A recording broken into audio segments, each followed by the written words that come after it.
આસી તો મળે તો ઓતળતી મળે ભાઈ, નકે જો તો હવામાન માથે ફૂલ વેરો તો એ આસી ન મળવો એ તો નિત મળતો ભાઈ.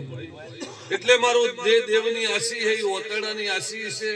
તમારા મારા દેવમાં મોણાનો ઓતડો ગોથાયેલો હશે તો 100 મહિનાનું બાળ બોલશે તો એનું ભગવાન બોલ્યાનું પ્રમાણ રાખશે ભાઈ.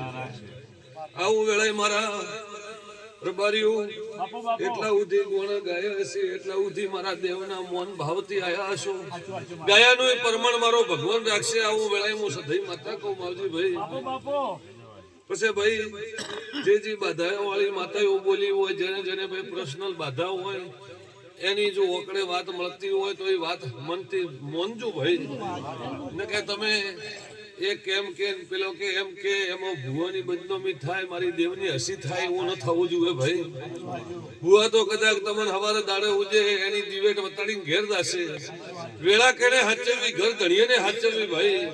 કાલે તો આખો પરિવાર આવીને દીવા ભરશે, પોચ દાડા કેડે કે ભાઈ તો જા, પેલો કે તો જા, તો એ મારો તમારો વિશ્વાસ ન કેવરાય. મનથી તો એક નમે તો જોને 1000 નમે ભાઈ. પણ પછી એકબીજાને ઠોવાથી મેલીને દીવા ભરાવા એ કદી માવજી ભાઈ પાર પડતો નથી. મારો ભગવાન હવની લાજ રાખશે ભાઈ.